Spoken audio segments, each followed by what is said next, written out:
In this video, you'll learn how to start trading Bitcoin using the Binance platform. By the end of this tutorial, you will understand how to buy Bitcoin and place your first trade effectively. Begin by navigating to the Binance website.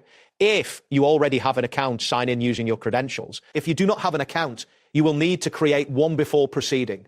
Once logged in, locate the Buy Crypto section on the homepage. This section allows you to purchase Bitcoin and other cryptocurrencies. In the Buy Crypto area, select Bitcoin as the asset you wish to purchase.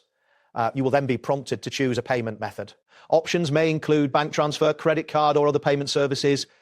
Carefully review the displayed price and any associated fees before finalizing your transaction. Once you are satisfied with the terms, complete the purchase securely. This step ensures that you have acquired Bitcoin for future trading. Next, navigate to the trade section of the Binance interface. Here, you will find various trading options. Select a trading pair that includes Bitcoin, such as BTC/USDC.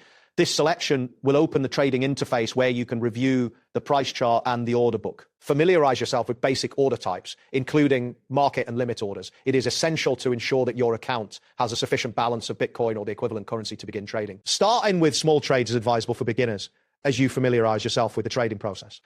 To place your first trade, decide whether you want to buy or sell Bitcoin. Carefully enter the amount you wish to trade in the designated field. Review all order details, including the total cost and the type of order you are placing before confirming your trade.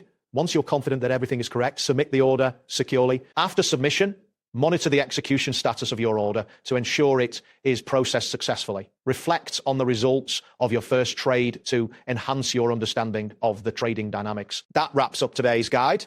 Thanks for watching and catch you in the next tutorial.